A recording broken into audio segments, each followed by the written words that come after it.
friends. I am so excited. I know I say that a lot, but I always get really happy to be here with you and to share what I learned.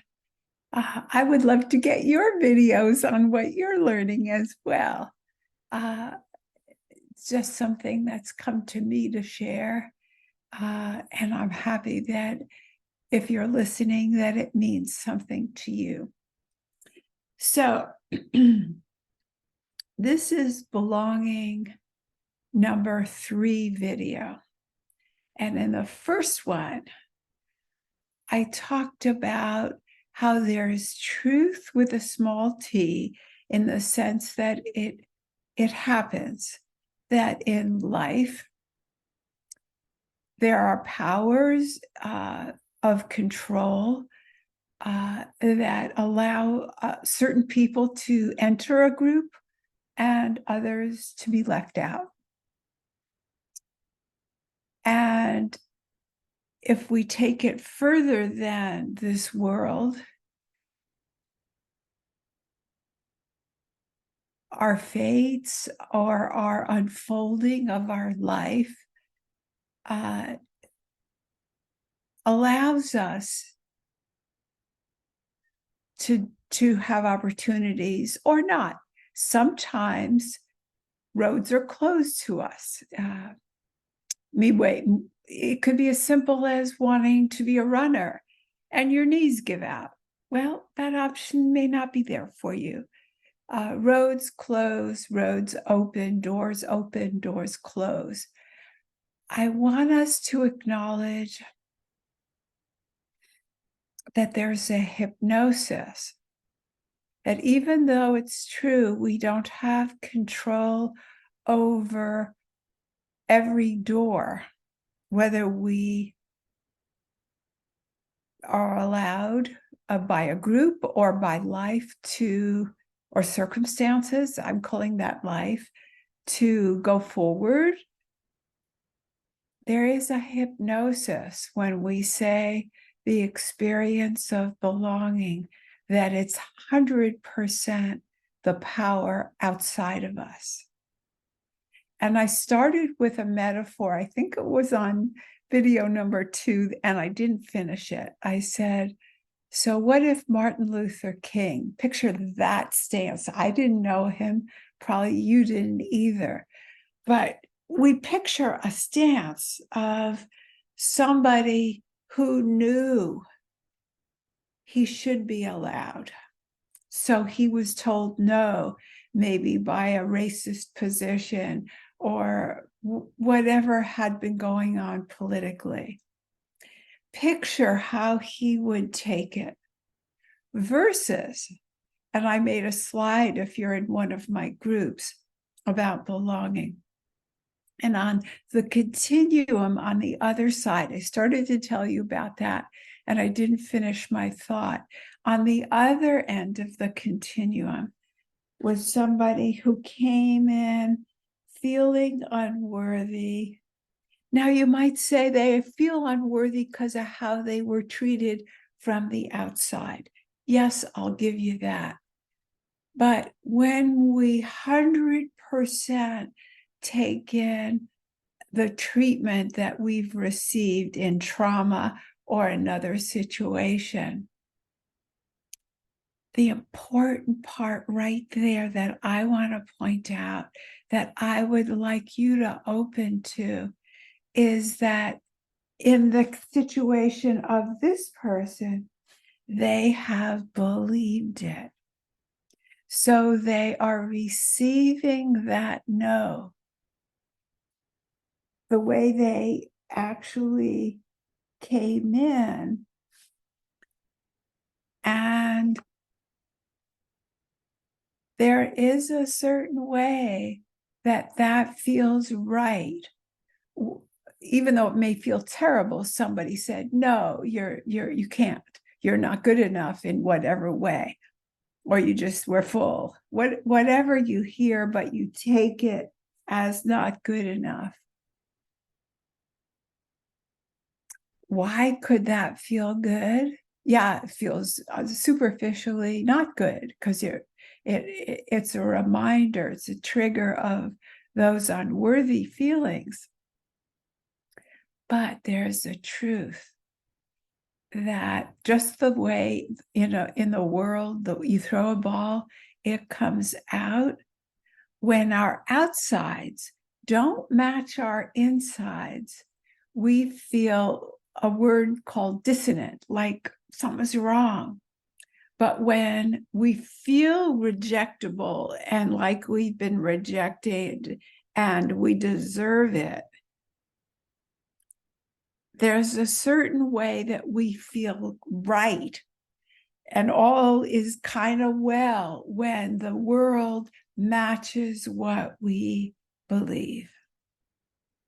And we've all had experiences with someone where you thought well of them, they didn't think well of themselves, and they went out to prove that they were right.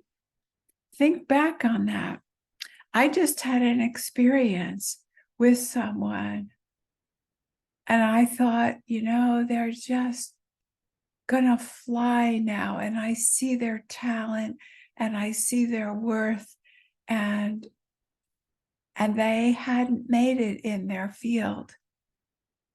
And all of a sudden there was, while they were succeeding, big obstacles put up by them. And the whole success thing fell apart as I observed.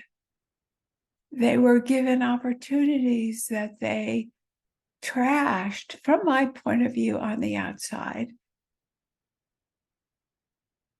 But they felt so righteous, yeah, when they accused everyone around them of reasons why they should back out and back off from this success trajectory. I wish I could tell you the details, but somebody's privacy is involved, and they might be recognized, so I cannot do it. But have you ever witnessed that in someone else, like their outside and their insides have to match? We've heard of this with people who make millions of dollars and then lose it, or people who've been on the streets, get a lottery ticket, can't hold on to the money, and they're happier. They say it's all right that they're back on the streets. That wasn't that comfortable. Yeah, it was fun, but they knew it wouldn't last. They never fit in those circumstances. They fit in more in the streets. So now, if you would take a moment and think of some time that you didn't fit in. You wanted to, you thought you wanted to, but you didn't believe that you would be accepted. And you think you tried, but just close your eyes a moment. Might you have gotten what you expected? Did it match what you believed? Beliefs are very powerful, especially in the world. They're contagious. They have strength to affect. I think there's a greater power that's bigger than that, but sometimes that power isn't being exerted, and we're left to the devices of what we put out and our energy. I don't know if that makes sense to you, but it's the only way it makes any sense to me, that we don't control life and death. We don't control storms, but we can affect our experience and maybe a little bit how we're treated, or maybe a lot how we're treated. Not everything. You can believe in yourself like Martin Luther King did, and believe in all people shall be together no matter the color of their skin and so on. And yet that doesn't change everyone. It doesn't change the racist minds. Maybe some were changed along the way, but many stayed the way. And if they had power, things continued to be as they were. So it's not all or nothing. But I want to now give you something new. What if there is a space-like place that you can belong, that you can have the experience of belonging, but it's not about this world? If you wanted to be a cheerleader and you don't have the body, you don't have the flexibility, you don't have the strength, you don't have the weight, no amount of this that I'm offering you is going to make you a cheerleader. But if you wanted to let go the pain, the suffering that you're telling yourself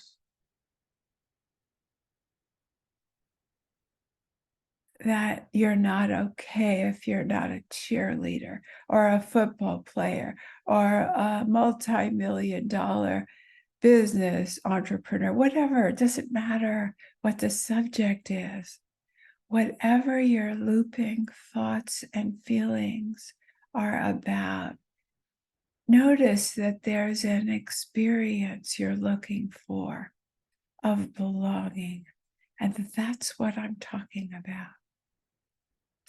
And I'm here to tell you that it's more than the people or the power giving you the entrance, the money, the job, the body, the position.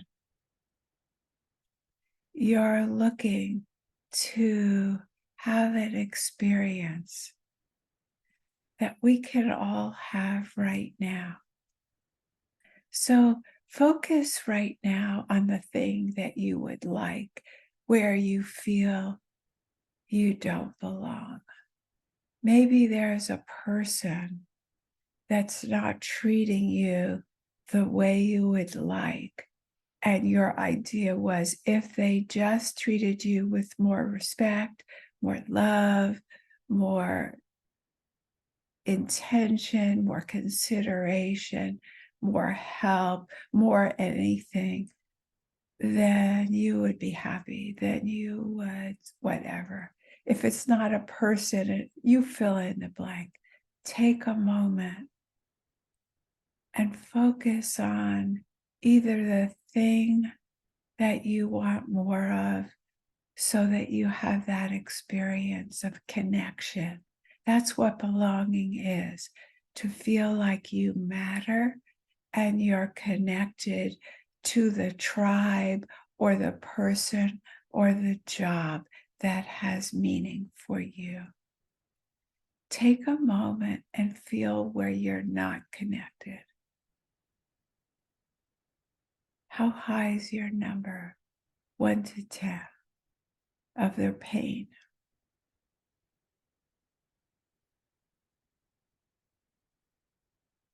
Now notice how stirred up you feel.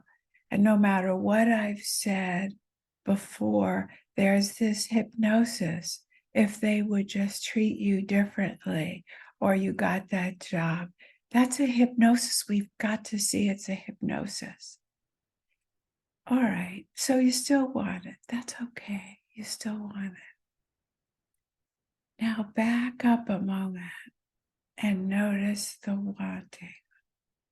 Notice the person that you're feeling yourself to be that's separate from the other person, from the job, from the body, from the wealth, from the health, from whatever it is that you think you don't have, that you want or need to belong.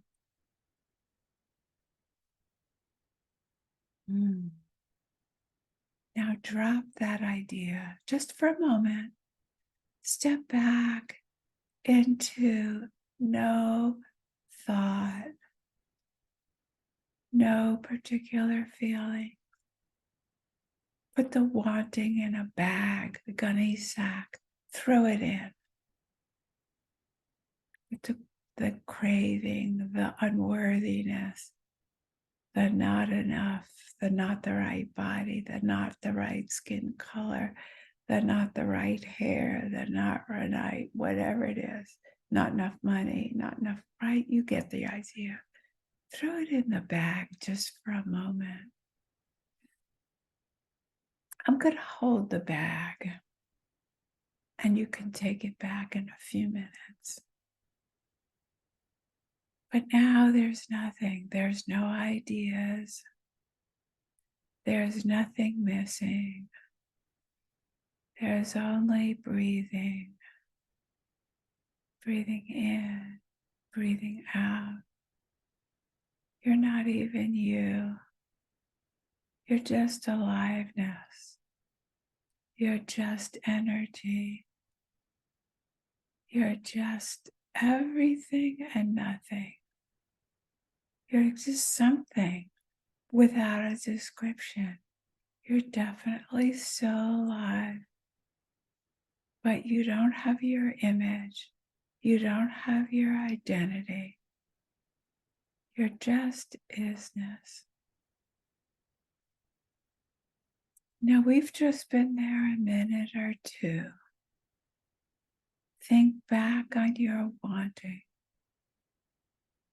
Think back on your missing something. Yeah, you could bring it back. You can bring back the suffering. But is there a certain kind of okayness in this emptiness where you're not really the person? You're just aliveness. That is something that you can come back to anytime. There's an okayness in this empty space that we haven't been taught is anything. We're taught to get something. We're even taught to get God through a religion, through practices, through devotion, through study, through something. But what if God, what if universe, what if peace, what if freedom is in that emptiness? I love that 13th century poet Rumi that said, there's a field beyond right doing and wrong doing. I'll meet you there. Thank you and bye for now.